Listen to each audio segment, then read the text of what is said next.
Don't come in here. God help you if you should go in this room. This time on Unexplained Mysteries, America's Most Haunted. It's like I scream, please, somebody notice that I'm here. And I actually thought, I was like, haha, I'm all alone, maybe I'll see a ghost. Unsolved murders, unsolved questions, unpunished perpetrators of horrible deeds. We'll explore the unexplained phenomenon of hauntings. Eyewitnesses have experienced them all across America. From California, to Colorado, to Florida. With our case studies, you'll hear the true stories of people whose lives have been altered forever. The feelings I've been having must be very similar to the feelings that someone has just before they're going to die. The expert who explores every scientific possibility. These are chemicals which can create a hallucinogenic effect on the people. And the psychic who uncovered a mystery. He said, I didn't kill him. I didn't kill him, and he's angry. Don't be angry at me. You'll visit the rustic lodge with a history of murder. Something is there, and you can feel it. You're repelled by it. The Indian reservation with a bloody past. There's like a school of the children of the dead. The Chicago nightclub and its connection to two tragic disasters. I smelled the most horrible stench of death. I truly believe there is something going on here. What it is, I don't know. And the country music bar known as Hell's Gate. And her head was given as a blood sacrifice to the devil. There's a psychic image of a lot of blood in this room. A lot of blood. When I looked back up, the voice was screaming, get out, get out. And we'll give you our final analysis in our Unex report as we uncover the truth about ghosts on Unexplained Mysteries, America's Most Haunted. Every town has one, whether it's a dilapidated mansion, an abandoned factory, or even a secluded mountain hideaway. There's some place no one goes at night. They are places of death, of tragedy, and of sorrow. They are America's Most Haunted.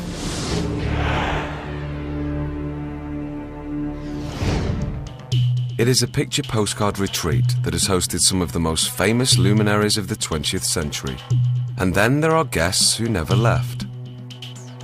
It's impossible to live there and not feel it. It's going on all around you. I believe there's something. It attacks people who seem to be the most vulnerable. I do believe in ghosts. I never had before, but I do now. Bill Gilbert owns the Brookdale Lodge. It's located in Northern California. But for those who live here and work here, this is not a restful place. I was cleaning the tables, and when I looked up, I saw this little girl. Her face, her image was on the other side of the window, and couldn't see any of her body except for the top part of her. One of the most unique attractions of the lodge is a brook that runs through the center of the building. But it too has a dark history.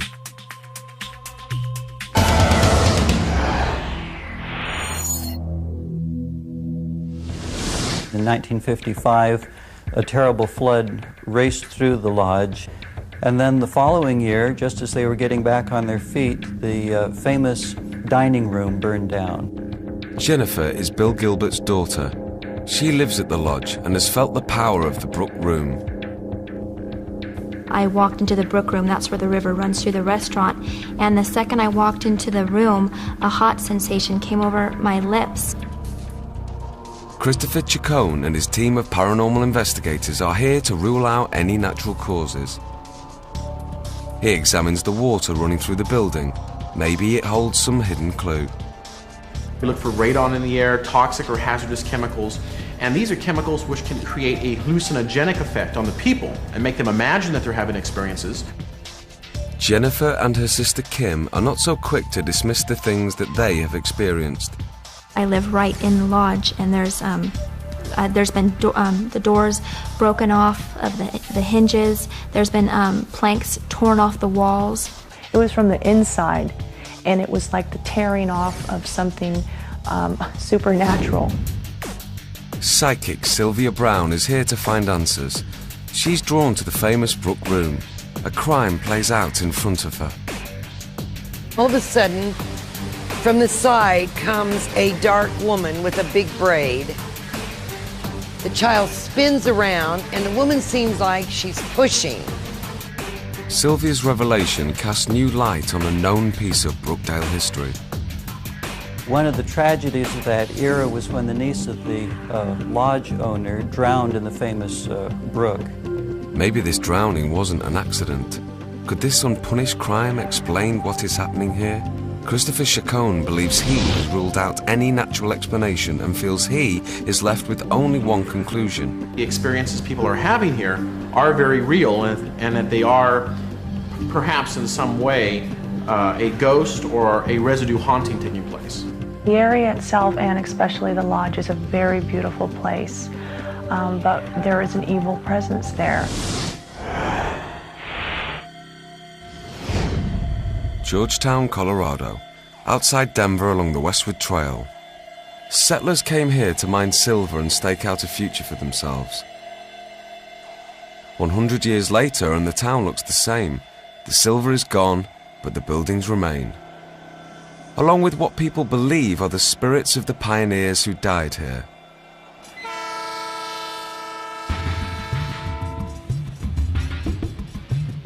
Bill Pentland and Becky Richardson moved here to escape city life.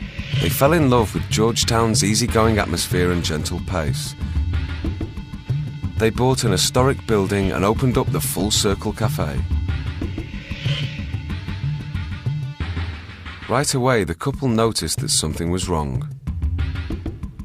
Little subtle things started happening, just noises and just some things rattling and things like that. We turn the TV off, it's on. We turn the lights off, they're on. Anything that had to do with water was breaking down. Ice machines, sinks, toilets, pipes under the ground. I mean, it happened night after night after night after night. These little annoyances were frustrating, but they quickly became a part of the routine. It was all just a part of the Georgetown experience. Then the incidents became more violent. I was by myself, and something came up from behind me and grabbed the bar stool and like turned me around, just like you would just like turn around real fast, you know, or something in your chair. Someone or something was still here, and Bill and Becky wanted to know what it was.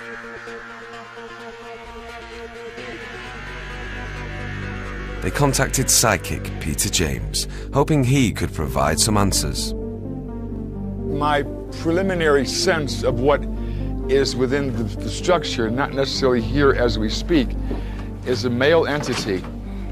And I pick up the name of Edward. And I'm Edward B, is all I get so far. His last name has 2 syllables, boom, boom. And it sounds like ridge or bridge.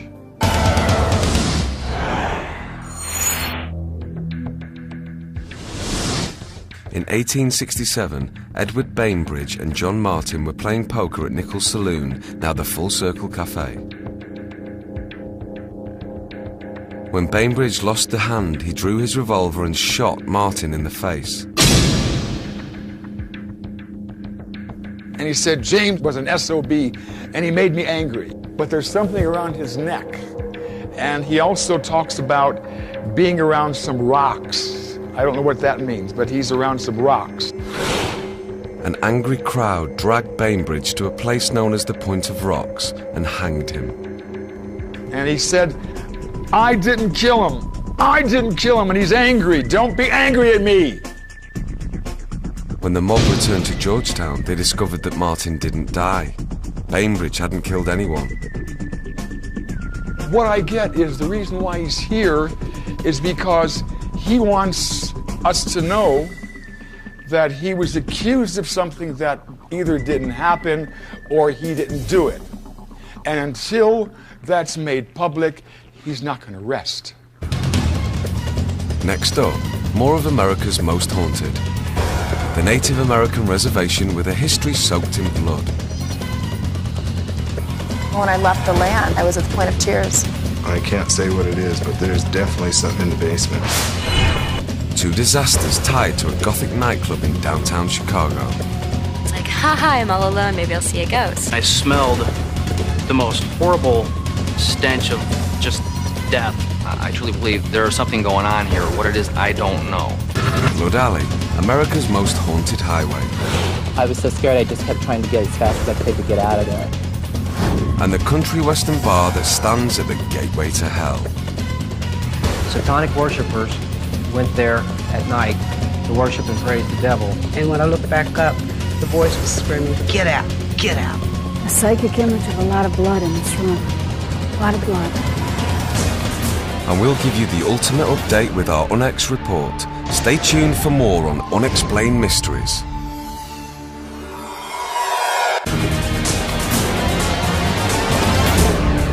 Unexplained Mysteries, America's most haunted.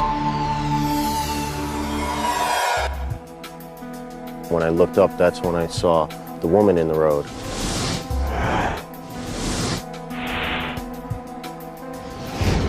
Union Cemetery, Connecticut. Reports of a white spectral presence are common here. Psychic Lorraine Warren has spent years studying this white lady. She has a theory as to why the apparition cannot rest. Black spirits, or inhuman spirits, seem to not allow her to get the help that she needs in order to pass on correctly. So for that reason, she remains earthbound. Lorraine and husband Ed have dedicated themselves to helping others understand their experiences here. If we would be in any pain or any anguish, we would go up to someone we felt a great deal of sensitivity from. The spirit would do exactly the same thing. Like attracts like, and the spirits found compassion in a man like him. I was very sad. I started crying in my car. I don't know if part of it was nerves, that I was frightened, or if it was just the sadness that came over me was incredible. The sense of sorrow that he felt is the compassion that he felt for that particular spirit. That is called radiotelethesis, where you feel the pain or the anguish of the particular spirit. What makes this supposed haunting so remarkable are the photographs. Ed and Lorraine regularly lead tours through Union Cemetery.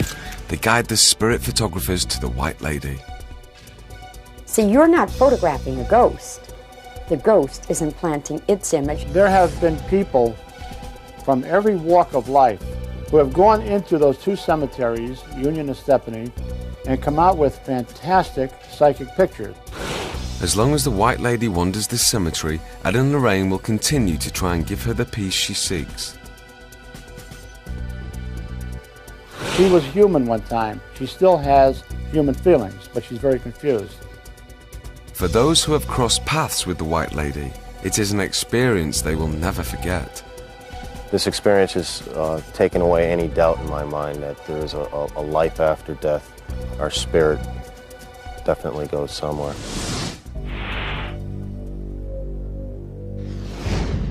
Outside Carson, Nevada stands the Stewart Indian School. These decaying stone buildings are a link to the past for Native Americans still living here. The school has been closed for more than 70 years now. The students long gone, or are they? I have seen two children that are playing on the grass, but as I keep walking, I turn back to look at them, they're no longer there. Native Americans are not afraid of death, and they believe the sight of these spirit children is a blessing. They seem to be playing with each other, rolling around with each other, and when you take a second look, they have gone. But it is believed that there is another spirit here, in the basement of the administration building. He is known as the superintendent. Bo Sargent recalls his first trip down these stairs. I felt scared. My whole body was just nothing but goosebumps, and my hair was standing, and like that odor, that was the odor that I smelled down there seemed to stay right inside my nose. Other reports paint a picture of a tortured soul. I've heard stories that he stands in front of the fireplace and with a blanket wrapped around him, and he shivers, he's cold, trying to get warm. I think that what a lot of these people have seen are the remains of that energy, unresolved conflict, unsolved murders, unsolved questions, unpunished perpetrators of horrible deeds. Psychic Jorianne Defray is called in to answer the question, what is happening here? Jorianne wanders the old school grounds, attempting to pick up psychic energy. She believes these impressions tell a tragic story. I don't know if there's been slaughter on this property. I don't know what's going on here, but the loss is overwhelming. I believe that the government has had stuff to do here or something. I don't know if this land has changed hands or whatever, but what was once yours will be yours again, like that. Okay, does that make sense to you? Completely. A lot of people died here, just unbelievable. A lot of people also, somewhere, were cut down in their prime. Yes, these are the children you're talking about. I really feel bad for you guys, because there's so much injustice here.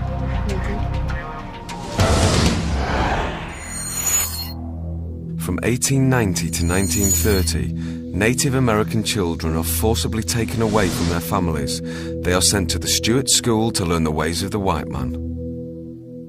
It was a roundup, a wholesale roundup, much like you'd gather unbranded cattle. And some of the children were actually even brought here in cattle cars. So the process was a mandatory roundup. This was a place designed to break the spirit of these children. Tradition and culture were destroyed, atrocities committed. Now, many believe the children are speaking out. Oh, I'm going to tell you right away. The sense that I get in here is like this, don't come in here. All right, don't come into this room, okay?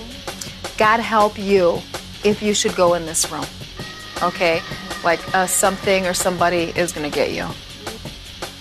Jorianne feels the evil energy within this room is overwhelming. Why aren't they here? Who's not here to, like, save us? And then having to run. And no one is here. Somebody on the other side holds the children's hands, okay? There's like a school of the children of the dead. Jorianne's revelation has opened up old wounds and brought new hope. She leaves believing that as long as the spirit children dwell here, they will be protected. We honor the spirits of the children who are here. We love them. Pacheco Pass Highway. It has been described as the most deadly 42 miles of road in America, and known as Blood Alley.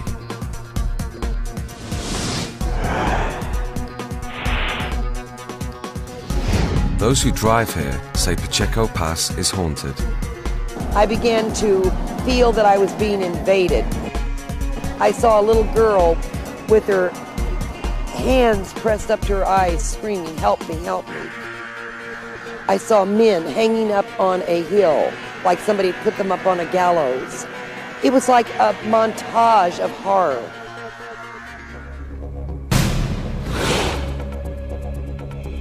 (1797). The Native Americans of Pacheco Pass are taken prisoner by the Spanish. They are rounded up and forced to work at San Juan Baptista Mission. After staging a bloody rebellion, the Native Americans escape, but are soon wiped out by Spanish soldiers. 1860 to 1880.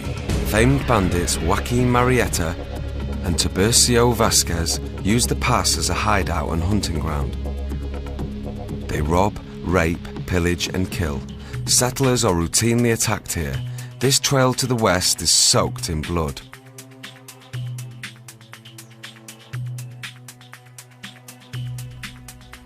Today, drivers still feel the vibrations of that violence and bloodshed. Pacheco Pass seems to have some kind of, if you will, a tornado of emotion. And it's like traumatic events all concentrated into a ball, or a whirling mass, or a vortex of some kind. It's almost like there was layers of time upon time. There was fighting, there was Indians, there was covered wagons.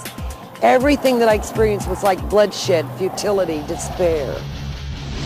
Police dispel the idea that Route 52 is haunted. But then there are those who have experienced the terror of driving through this pass. It was like all of a sudden, time became like a glass cage of horror. It was like I couldn't push out of it. Everybody was being like possessed by something that was driving them to destruction. I was so scared, I just kept trying to get as fast as I could to get out of there. People feel echoes of the past reverberate here.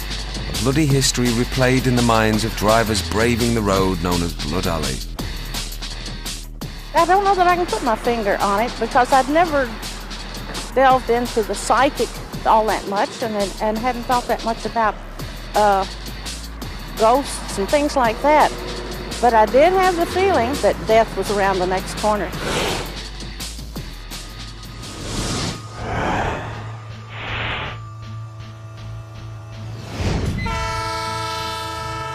This is the Spirit of Oregon.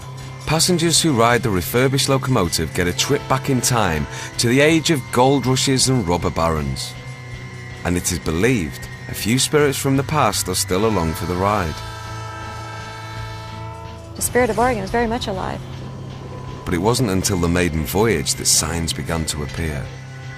We were showing the before pictures that we took of the train, and one of the gentlemen said, "Hey, you've got a ghost in your picture," and we kind of scuffed at it because all you could see was a blue haze. As the locomotive's popularity grew, strange things started to happen. There was a bartender on the train that would have glasses blow up in his hand, or, dishes will fly off, or chairs will get jerked out from underneath you. We had a lot of really strange things happen. Beating on the walls on our offices when there's nobody out here. And we'll see people walking through the trains when we know the train's locked up and it has a security system on it. Passengers were even being affected. Michael Palmer and his wife booked a trip to celebrate her birthday. It was August the 6th. Suddenly, Michael feels what he suspects is a current of psychic energy pass through him. It was like a despair, an emptiness. Suddenly a realization came to me that the feelings I'd been having must be very similar to the feelings that someone has just before they're going to die. Something was wrong on the Spirit of Oregon. And the only clue was the blue figure that had materialized in the middle of the photograph, a photo that appeared to be still developing a year after it was taken. And we could see it was changing. We couldn't understand it at first, and then as it kept getting clearer and clearer, we happened to mention it to a gentleman by the name of Edmund Stone. Edmund Stone, a local television producer, decided to do a story on the refurbished train. With Wade Evans behind the camera, Stone starts interviewing passengers, but within moments, Wade has to stop. I felt something was inside of me trying to get out, actually. Then I started feeling emotional. Tears were rolling down my eyes. I felt very sad. In fact, I actually threw up and and got weak. Couldn't stand for a moment. These were the same feelings Michael Palmer experienced on the same train, on the same day, 1 year later on August the 6th. I started to wonder, I know it sounds strange, if perhaps there was a reason it was happening at that time. Stone was determined to find out why. And the more I looked into it, the more I thought if there's a reason that things are happening, maybe it's connected with a train crash.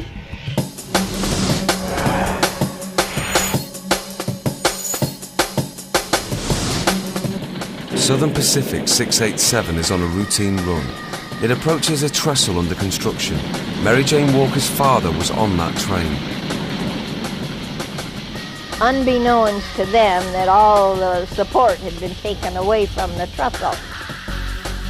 The train is waved on by workers. Halfway across, the bridge begins to sway. And they didn't even get all the way over, and it went down like a deck of cards. The terrible crash claimed the lives of 5 men, including Mary Jane's father. And we start to look, we realise, hey, maybe this wasn't such an accident after all. Then what if they were trying to tell us, hey, look at this, because we shouldn't have died? As more information about the wreck is revealed, the images in the photographs seem to become more vivid.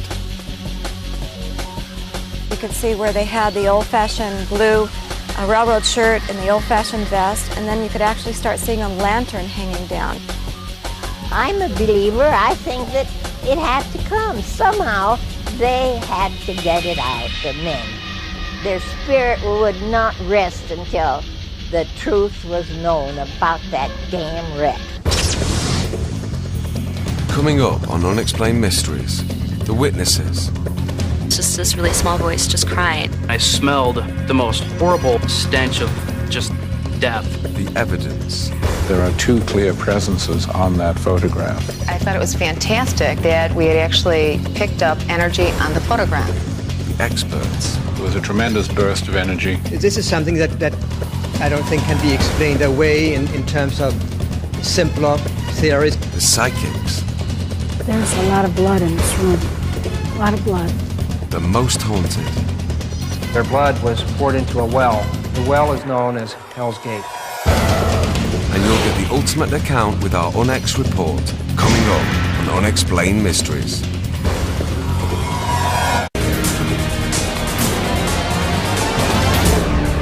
Unexplained Mysteries, America's Most Haunted. The Excalibur, Chicago, Illinois.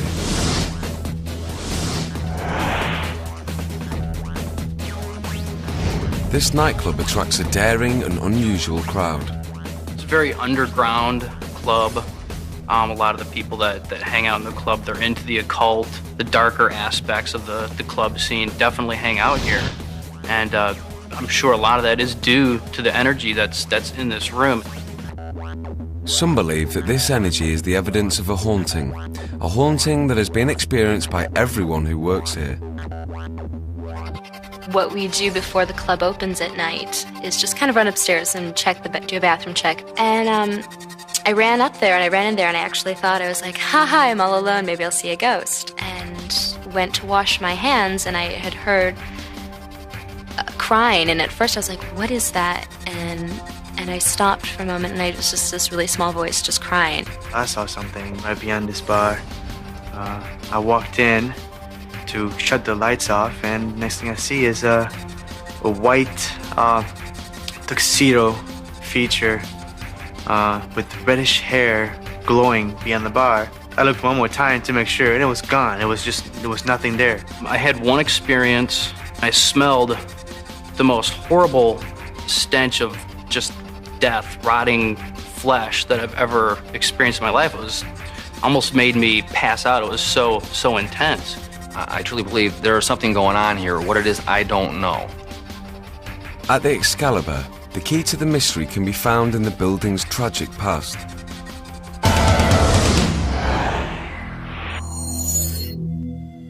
(1871), the Great Chicago Fire. Half of the city burns to the ground. Among the buildings destroyed was the Chicago Historical Society, which stood on the site of the Excalibur. 44 years later, a pleasure outing on the Chicago River turns deadly.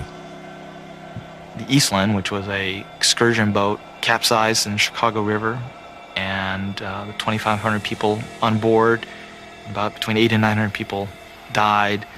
There's also been some speculation that after the Eastland disaster in 1915, that this building we're in now was one of the temporary morgues that had been set up for the victims.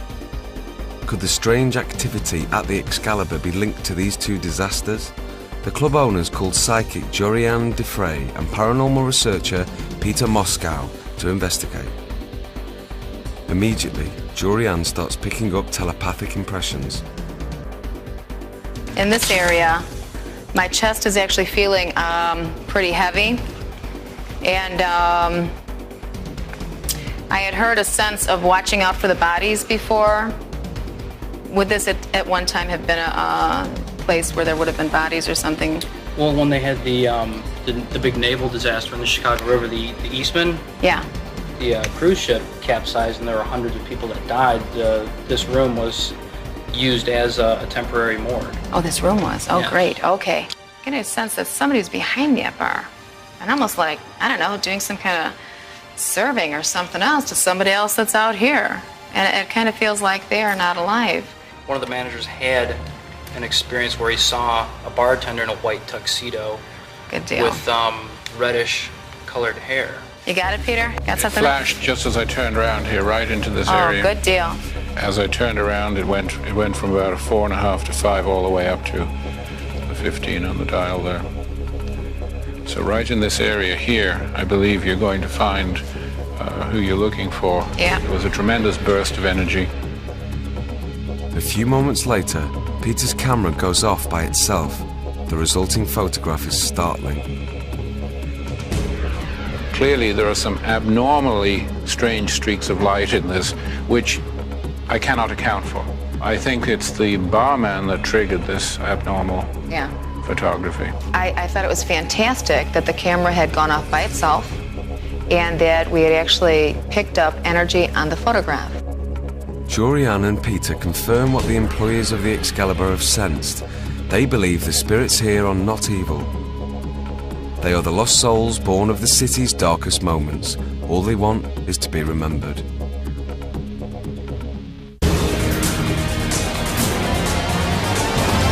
Unexplained Mysteries, America's Most Haunted. Welcome to Bobby Mackey's Music World in Wilder, Kentucky.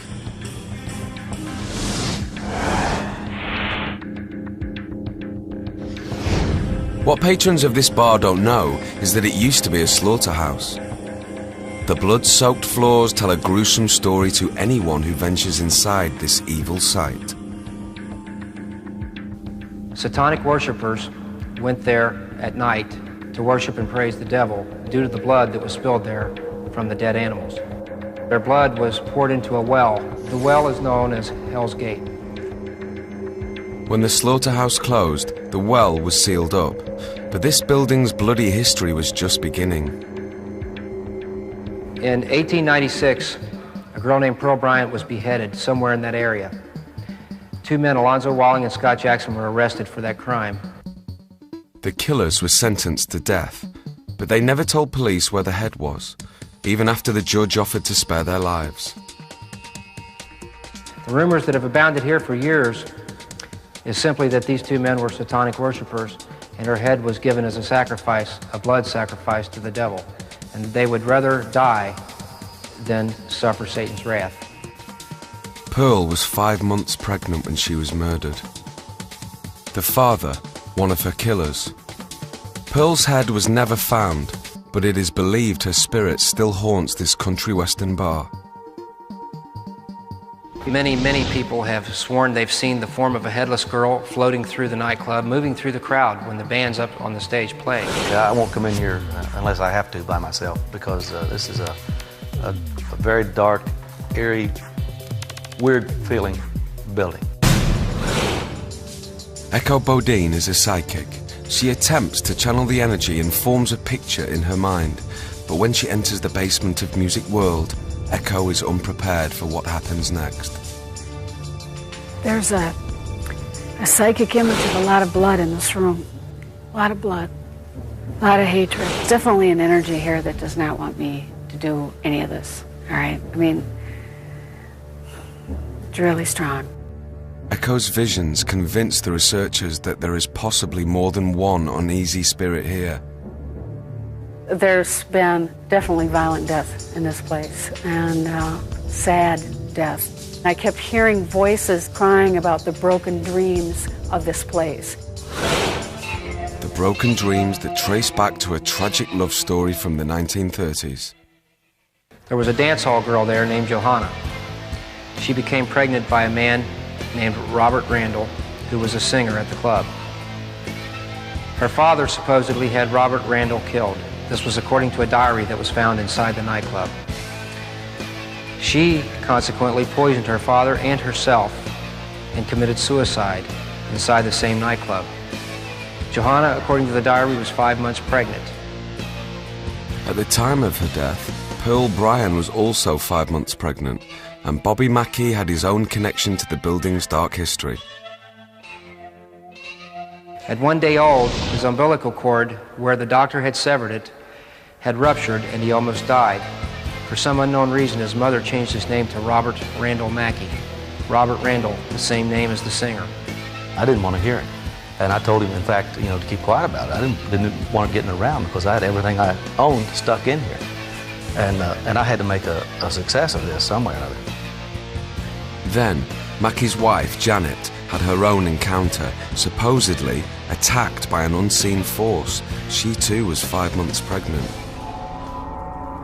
Something had grabbed me around the waist. It seemed like it was trying to attack my child. Okay. And it picked me up and threw me back down. Then when that happened, something grabbed my head and was kind of forcing me down. I got away from him, and when I got to the top of the stairs, there was pressure behind me, pushing me down the steps. And when I looked back up, the voice was screaming, "Get out, get out." The attack sent Janet into early labor. The child was saved, but the experience has scarred her for life. From its days as a slaughterhouse, to the satanic rituals, and the murder-suicide of two young lovers, to the attack on a pregnant woman, Music World's terrible history continues.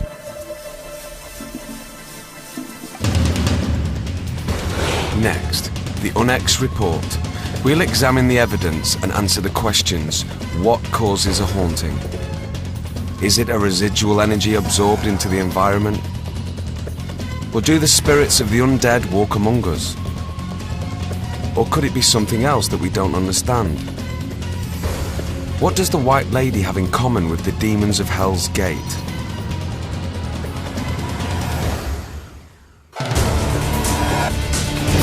Next, with our Unex Report, when Unexplained Mysteries returns.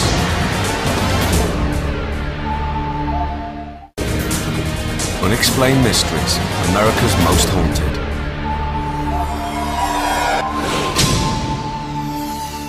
And now for the Unex Report. According to some, a tragic event from the past can sometimes manifest itself in a particular place, and when it bleeds through into our world, we call it a haunting. Scientists researching these haunted sites have confirmed that something is happening. This is something that I don't think can be explained away in terms of magnetic fields or radiation. I think that it's something of a genuine parapsychological nature. But no one seems to agree what exactly is causing these hauntings. They could in fact be nothing more than impressions that have been left behind in the environment that certain people are perceiving and sensing under certain extraordinary circumstances.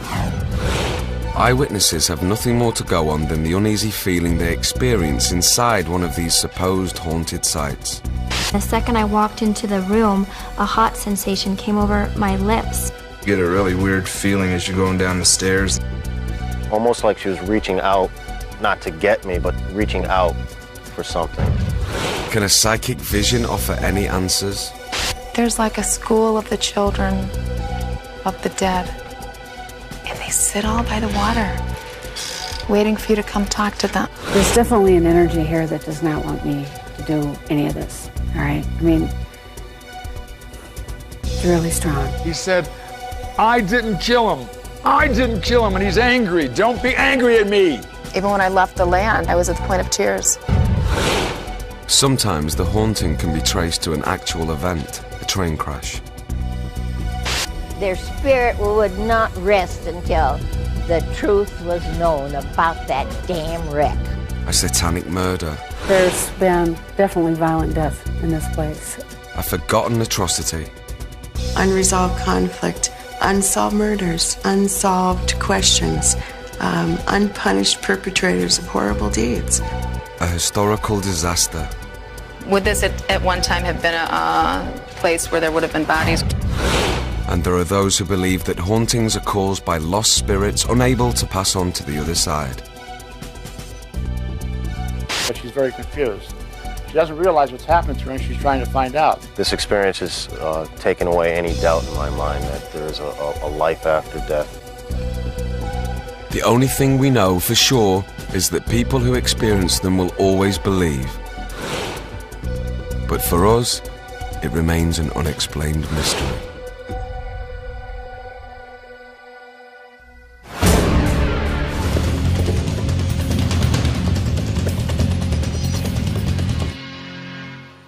Unexplained Mysteries uncovers stories and footage of when ghosts attack tomorrow night from 10.